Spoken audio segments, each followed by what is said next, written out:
Hola, mi gente. Mikey O here. Happy Wednesday. I am excited to be here. Are we live? Does anybody know if we're live?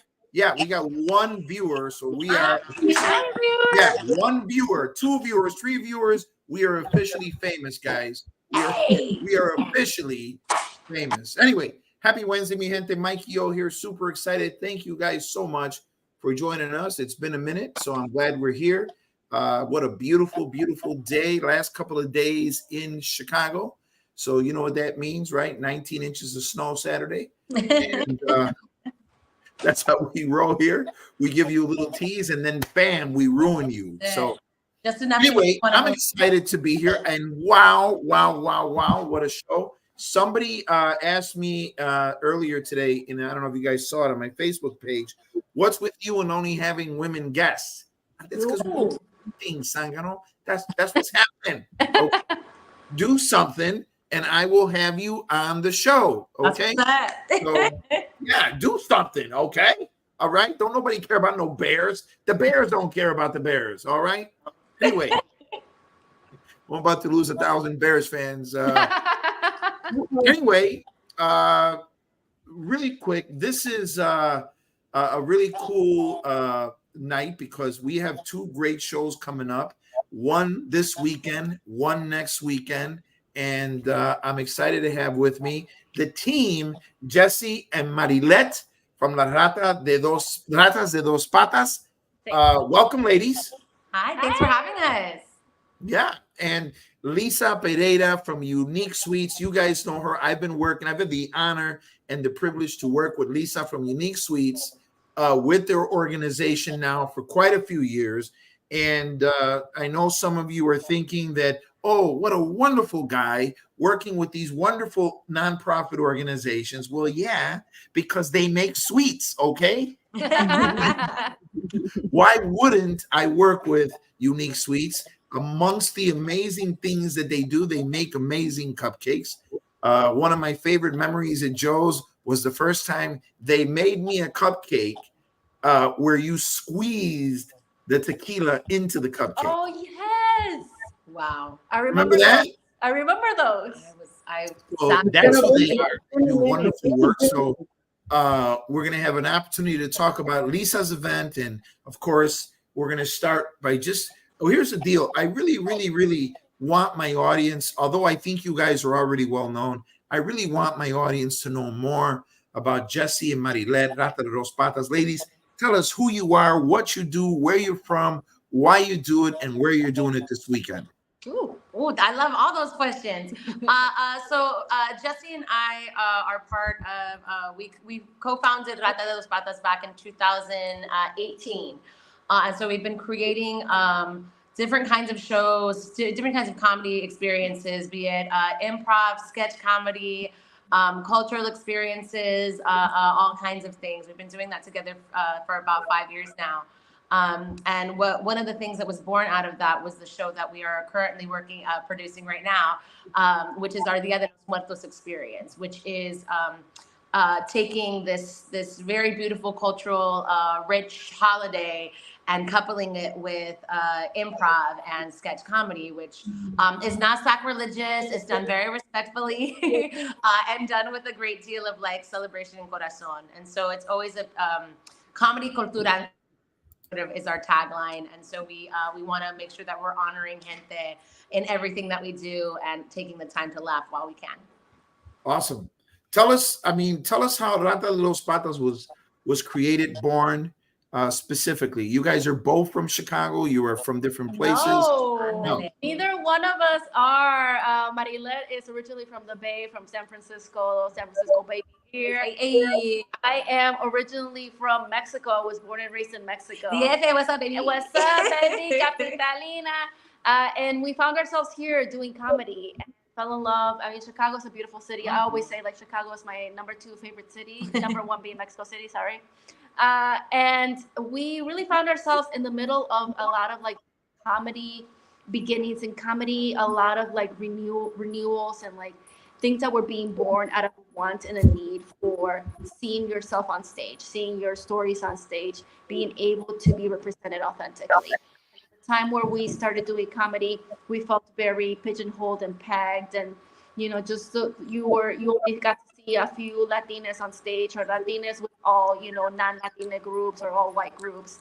And so this allowed us to create an opportunity for us to have a group of our own, which originally started with 4 women, to create that really connection of sisterhood and of putting Latinas in the front center of just being like bosses, right? Being able to create stories for ourselves. And we have transformed into a different kind of narrative. We are more intersectional now. We have non-binary people in our group. We have our little gay men in our group, and we like to create art that is representative of not just our cultura, but who we are as people, as queer people, as people who are connected to our roots, people who want to give cultura back into our community, because everything we do is truly community driven. And like one of the things I've always appreciated about sort of how we were born was we not only did we want to see all of those things, but we also wanted to like be cute while we did it. Like part of it was that a lot of times, going into in comedy that can be very often male dominated. If you are, in your feminine gear, if you are in like your soft, squishy spaces or place, like a lot of times that either gets picked on or gets devalued, or your talent. People really make assumptions about what they think your talent are if you can improvise like a baddie in some boots and a skirt. And so a lot of what we were doing was not just being, rooted to like culture and aesthetics the way that we wanted to be, but we were funny, and we were funnier than a lot of these other teams, and like making, so it was like, yeah, we're going to show up fun as hell and funnier than all of you. Yeah. So that like sort of that spirit of rebelde is also something that is always like been an underlying part of our roots. Yeah. Rata de dos patas. Tell folks, I know of the song.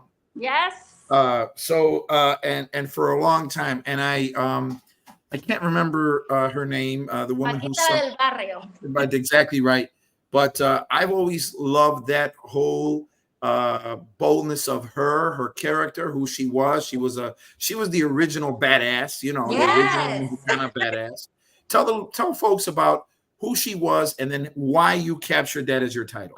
Paquita, first of all, is still very much alive. Yes, still giving concerts while seated.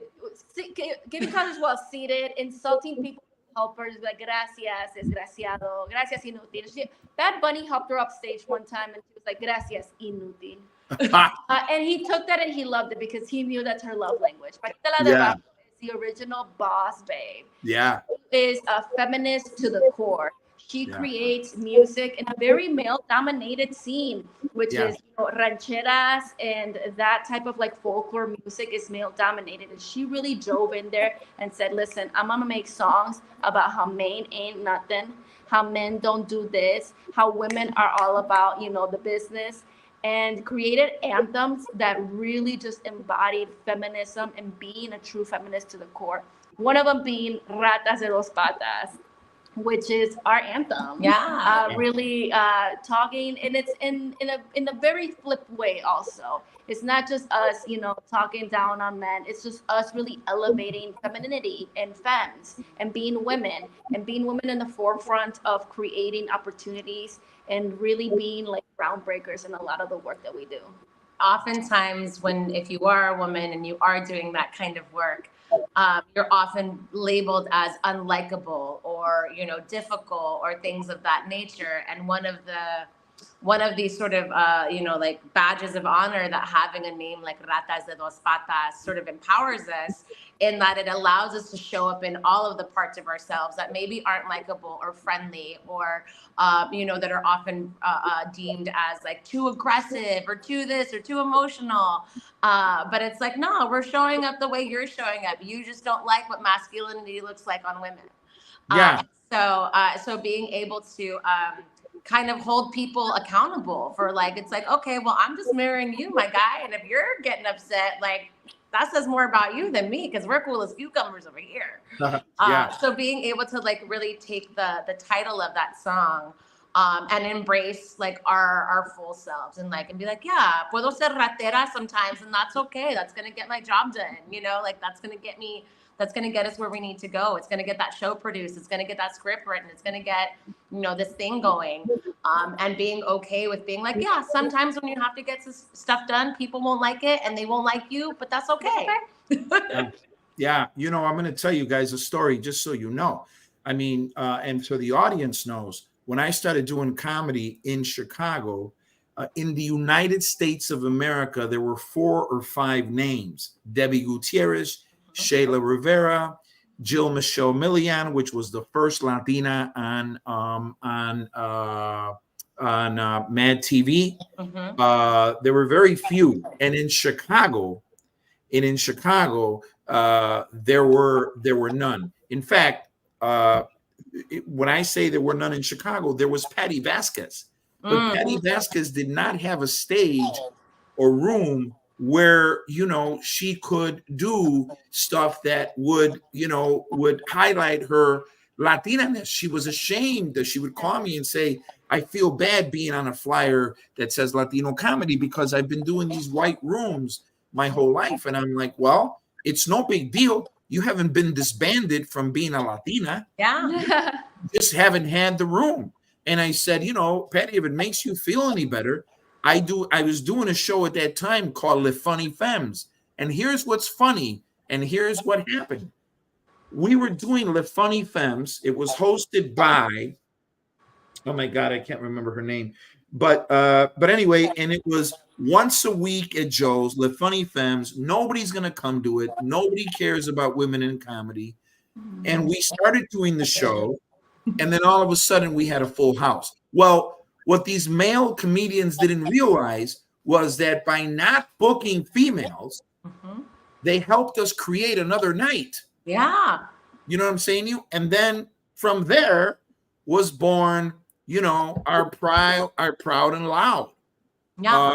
We were the first people to do fajitas and greens and all in betweens. And right after 9/11, we still had Muslim comedians on our stages. Yeah. Because nobody else would book them. So when, I guess I'm saying all this to say that you guys are in the early stages and there's a ton of work to be done. Now you see Latina comedians all over my page. That excites me. Yeah. Because unfortunately, that excites me. But unfortunately, people don't understand that it's only been 20 years, right? There has not been 9 Latina comedians in Chicago forever. No. 12, 16, 29 across the country, 46 across the country. It hasn't been that way forever. So it's been a fight. It's not, but it's to the credit of producers like yourself, of producers like Jessi, who also helps co-produce the Latina Comedy Festival recently. Yeah. Where there is this need, and now the capacities to be able to connect with each other across the country and create these opportunities for each other, because there is such a desire to see it, right? Yeah. Latinos are the number one. Have the number one selling power, right, in the country, buying power in the country. And it's one of the things we love hearing at shows is when a tia comes up to us and they're like, oh my God, you remind me of my cousins. Oh my God, you remind me of me. Oh my God, you remind me of my nieces, right? So there is an immediate connection to draw from. And so the people really discredit the desire for that level of being seen. Yeah. And being able to create these kinds of evenings where we are celebrated, not just there, but celebrating and in our puro pinche party of it all, and really enjoying highlighting each other and celebrating everybody's win. It's such a beautiful thing. And I think Chicago does that really beautifully. Yeah. I think Chicago, as transplants, Chicago has done nothing but embrace us and give us a lot of love. Yeah. We are coming to you live from puro Chicago right now at Urban Theater Company in Humboldt Park. They've been really generous with us. So just being able to be really enveloped through by a lot of like hometown hitters who believe in what we do, and are very, deeply generous with their space, their time, and their mentorships. Yeah, and that's the way it has to be. And the Latino living room, and I've said this for a long time. Two things the Latino living room definitely has, and one's got nothing to do with the other. You got to be very careful when you say this, but you keep showing me stories about the Latino living room, and it's always dominated by men. Mm-hmm. I don't know what houses those are. I know. In my living room, we had my grandma, my tia, the nosy ass babysitter, my occasional. Then my sisters would come out of the rooms with their nonsense, right? And so then what do we do then? And then what do we do is we create stories and plays. Yeah. And then I'm like, sometimes I'll leave a play and did you like it? No. Why? So it was wonderful and it was funny, but I needed a little bit of chaos because my living room, there was always chaos. Somebody was going to ruin the perfect dinner. It didn't matter. Right? So, but that's what we want to see. That's what I'm trying to tell you. So, that's who I want to see on stage. So that's what happens. People are like, that was beautiful, but really nobody fought in that family. And I'm like, you're absolutely right. I teach in California at an acting conservatory, and one of the things I tell my students all the time is we don't go to the theater to see healed people. Yeah, that's not what we're there for. Yeah. And it's super great because doesn't it feel good when non-Latinos come up to you and they'll be like, man, I might be Latino. I know I'm Irish, but I might be Latino, because that happened in my living room all the time. And you're like, yeah, because you guys think that our experiences are that different. Totally different. They're not. They're just in a different language. Yeah. So you just got different food in front of you. Yeah, different food in front of you. Tell them about the show this weekend. I'm going to let you do that. Yes. Absolutely. The show that we have this weekend going on is our next iteration of Dia de los Muertos, which is Elementos del Alma, Elements of the Soul. We are so excited to bring this show to y'all. It is an English show with a little Spanish sprinkled into it. We really elevate and celebrate what is Dia de los Muertos through the 4 elements, which is agua, tierra, fuego, y aire. And they will take you on a journey that will really take you into what it means to celebrate Dia de los Muertos, what Dia de los Muertos means to us, and how we encompass Dia de los Muertos as an element. And then we take you into the funnies, which is our improv section of the show, where we invite our audience to share a story of a loved one that they may have had or lost that they want to speak on. And we listen to their stories about their departed loved one, and based on what they tell us, then we create this beautiful artist offering through improv. And it's a very interactive show. Our doors are going to open at 6:30 here at Urban Theater Company, and people are going to have the opportunity to walk around the space and play with our interactive ofrendas that we will have. And at 7 o'clock, the shows will start, and you will be immersed in an experience that people tell us often that they've never seen anything like it. And so we're really excited to bring them another version of our Dia de los Muertos show. Love it, love it, love it. And where they can get their tickets at urbantheaterchicago.org, right? Yes. It's Friday and Saturday. Showtimes are 7:30. Showtimes are 7:30. Doors open at 6:30 for people to explore our interactive ofrendas, and shows start at 7 p.m. Love it, love it, love it. That's this weekend, mi gente. You must be there. And damn, that sounds awesome. You know what? Just because you spell damn the way I spell it, Juana Olivia, you just won 2 tickets to the Comics Ball. The Comics Ball is going to be on December 29th. Inbox me for your tickets. And that's the Comics Ball, December 29th at Joe's on Weed. So thank you for spelling damn the way I spell it. All right. Well, listen, I want to get right to Liz. And I want to thank our friends from Ratas do Patas. Don't go away. We'll be right back with you guys. But Lisa, tell me what's happening with Autism Unplugged, the 2nd annual Stories from the spectrum? Thank you for having me. Thanks for this opportunity. So this version 2, or the second annual Autism Unplugged, is really remarkable because 5 of our speakers, we're focusing, the 5 storytellers are 5 people who have taken their life and their experience, their lived experience with autism, and have decided to create a safe space for other people through their organizations. And so it's an amazing lineup with Deborah from The Answer Inc., which it's an organization that serves a large number of people on the west side and the south side of Chicago. They do amazing work. We have Barbara, who's with Autism Eats, and her organization creates safe spaces for people to come in and have dinners. So they create this safe space for people who have a child with a disability to come into a restaurant and feel like everybody else. And it's just a really wonderful thing.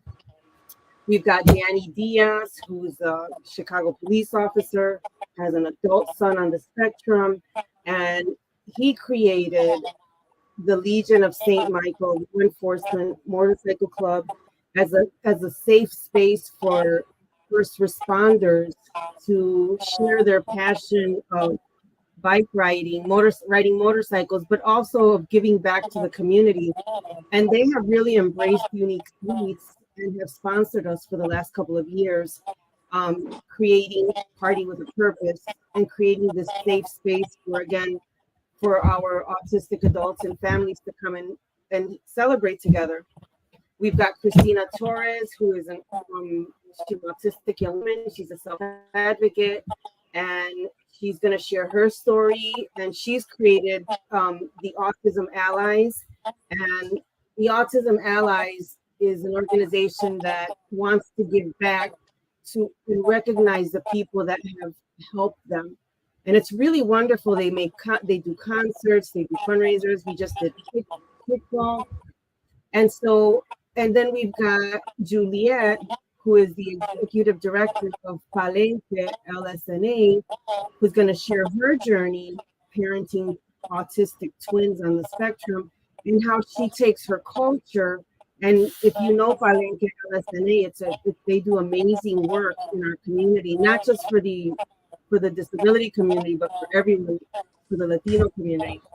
And so it's a really great night to come together. And I want to invite people to come, not because you may know someone with autism, because chances are you do, but if you've ever been interested and wondered what it's like, it's a great opportunity to come into this space, have a couple drinks, get some great food. Joe's has the best food. Great cupcakes, of course, and really listen to stories. These stories are uplifting. These stories are funny. They're sad, but they're our reality.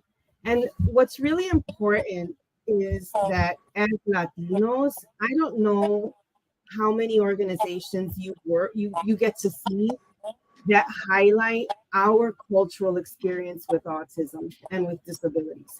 You know, our experience as Latinos is very different in how we approach the finding out that our child has just been diagnosed, how we get together with other people. You know, Unique Suites and Luna has taught me the one thing I've learned over the years is that a lot of times we've lacked that community that can come together and can understand what we're going through. And so Unique Suites is that. Unique Suites is a community. And the beauty in Unique Suites is that it's created this community where autistic adults create these pastries, but they also develop relationships. They develop friendships. They access services. They meet. And they're able to improve their life, the connections they make with others. And so it's really amazing that we've been able to do that when I say we, I just have to say Unique Suites is a community, and it is what it is because of the volunteers. Because it's all these families, and you know, the one thing that I want Unique Suites to show on on to show in Chicago, to show on a national level, to show everyone that if we come together as a community, we can create safe spaces like Unique Suite. We can create these opportunities for our autistic adults to practice life skills. At the end of the day, how it started was with my son. My son graduated Walter Payton, great school, great education, but he wasn't ready. He needed a buffer between, he didn't want any more services. He didn't want, he said he didn't want to hear the word accommodations anymore. He just wanted an opportunity to be able to go out there and not tell anyone he's autistic and just work. And it wasn't there. And he wasn't ready. And so he said, I said, let's bake, because, you know, high school, him and his friends came over. All these kids had already graduated high school, and I kids, you know, mother loving, you know, they were men. And I come home from work, and all these guys in my family room. Instead of seeing a bunch of drinks, I see a bunch of pastries on the counter. So they had made pastries. So I said, you know what? That's it. Let's make pastries. You love pastries? You know, it's a step-by-step process, and it requires that you communicate, that you learn time management, that you learn project management, that you team building, everything. It's got everything, but it's got an instant gratification because I get to eat the cupcake. So that's how we were born. And, you know, and I started in my kitchen, and I'm going to say this, and he's going to get mad at me for saying this, but Mikey O was the one who kind of like pushed me out there and said, hey, you need to come out and sell at one of our events. And I said, no. And he said it again, come out and sell at another one of our events. And I said, no. And then the third time he said it, I said, okay, let me get into City Hall. Let me get my license. Let me get insurance.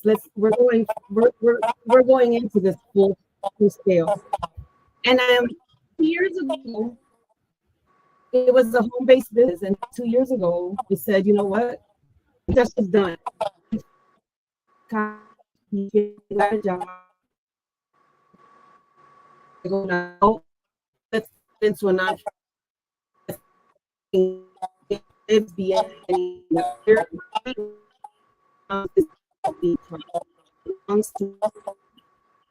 ultimately makes people one day just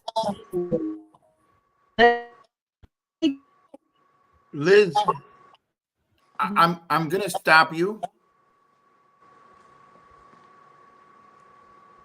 Yeah, I'm sorry. I'm gonna stop you. Ladies, confirm that she's got a really bad signal, does she? Yes. Yeah. So Liz, I don't, I'm only stopping you because you're probably saying some very important things and we're breaking up a little bit. Can you give me a 5 count real quick?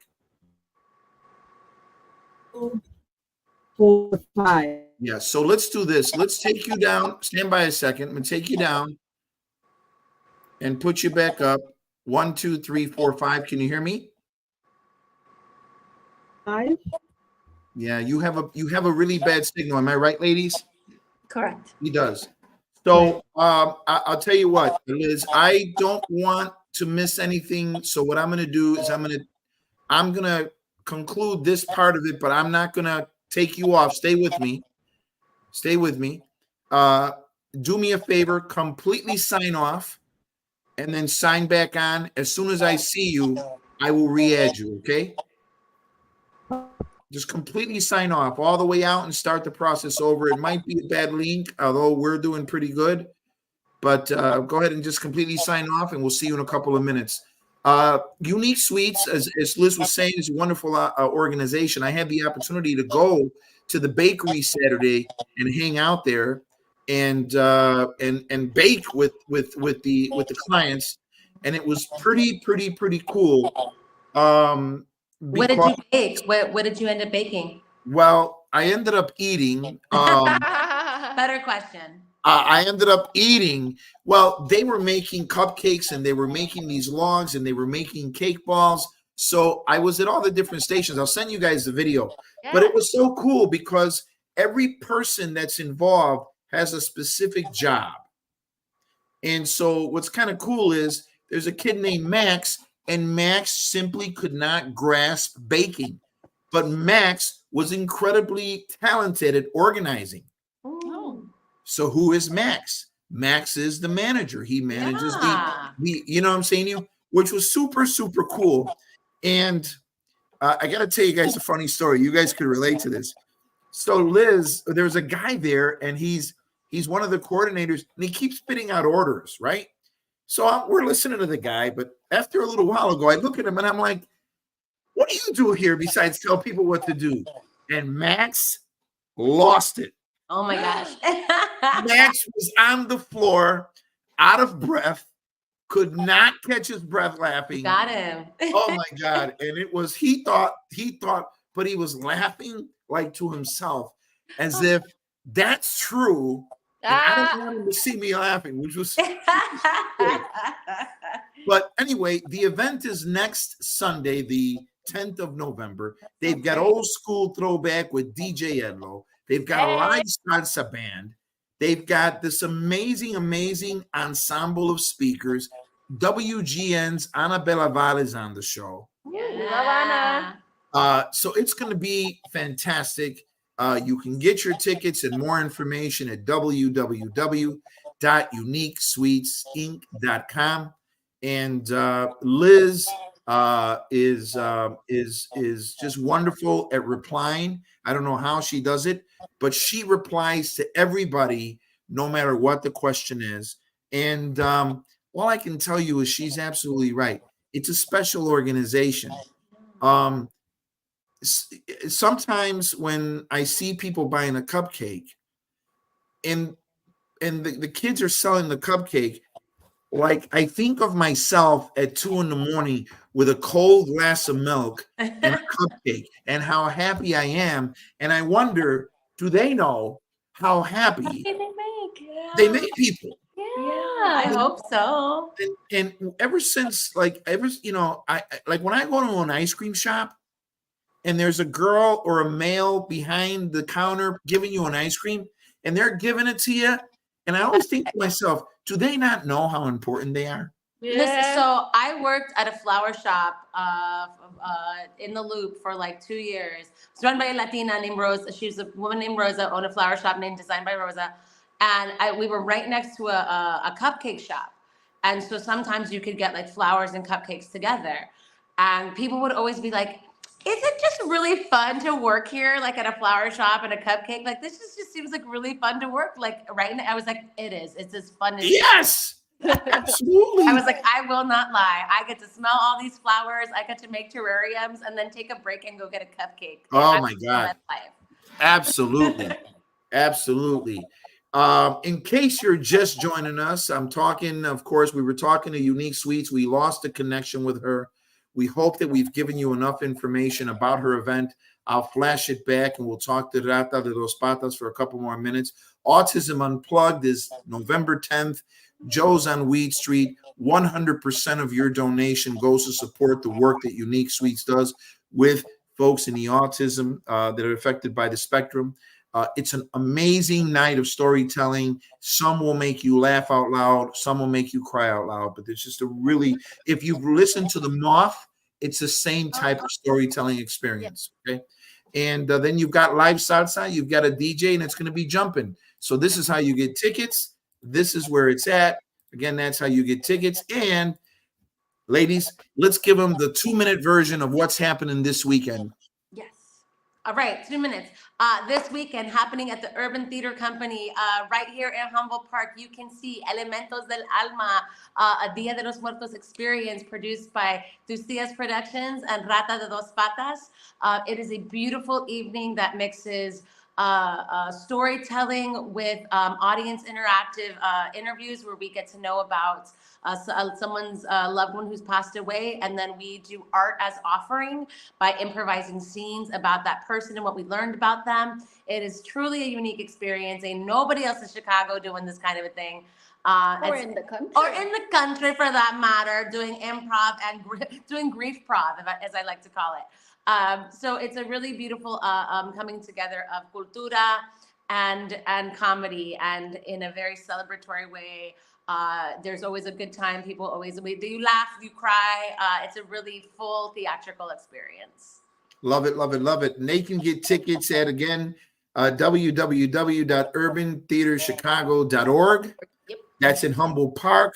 Basically, you're going to Division in Rockwell. Let me tell you how to plan your evening. Okay. So you're going to start by going to Papas Caché down the block. That's the one. That's the one. Okay. You're going to get yourself a jibarito.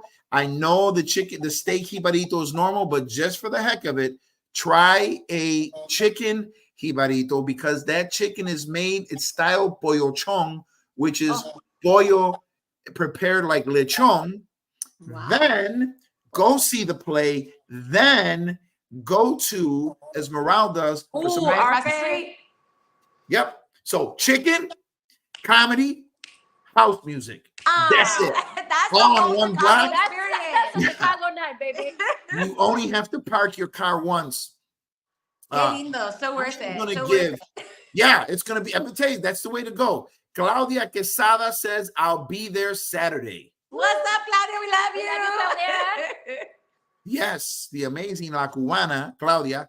And I want to do this really quick for Veronica Mantilla. Veronica, you have been with us since the start of the show. Hi, Veronica. You have been commenting wonderfully. We appreciate you. We appreciate your support. So we're glad you're with us. Thank you so much. Go ahead and email or inbox Mike@MikeyOShow.com. You also are going to the Comics Ball December 29th at Joe's on Weed Street. The Comics Ball, Veronica, just so you know, it is one big party. So it's comedy and house music, but it's the last show of the year. So there's food and it's literally a ball. So you're probably going to see the ladies here from Rata de Dos Patas. Ladies, how do they find you otherwise? Your socials and your website. Yes, you can find us on social media. We are ratas_the_patas on Instagram.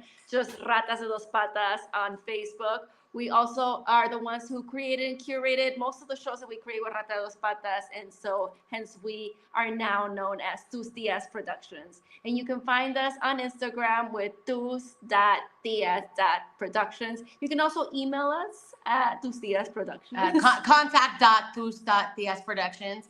And our website is dropping in the next couple of weeks. So we're gonna add that website to you real soon. So you got to check out our social media to come back so you know how to book us and get into more contact with us and all the amazing things that we're bringing to you.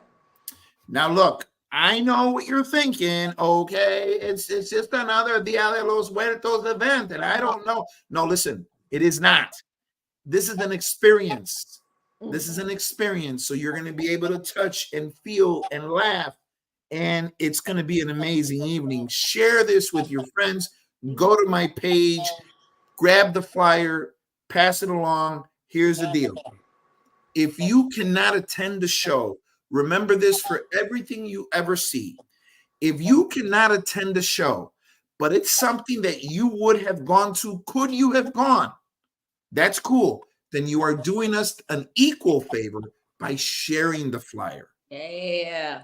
Okay, so if you can't go, we get it. Life happens. Okay, ugly boyfriends happen. I get it. Okay? All right. No, but please share the flyer and let's fill the house. Let's continue to support people in the arts. And remember what I always say: support the arts. Do not support politicians who do not support the arts. Hey. As soon as we can get kids to turn in their guns and knives, turn those in for paintbrushes and microphones, the sooner we're going to see change. I'm Mikey O. That's Rata de los Patas. We love you. We'll see you at the show, mi gente. Buenas noches. Buenas Rata, noches. around for a second.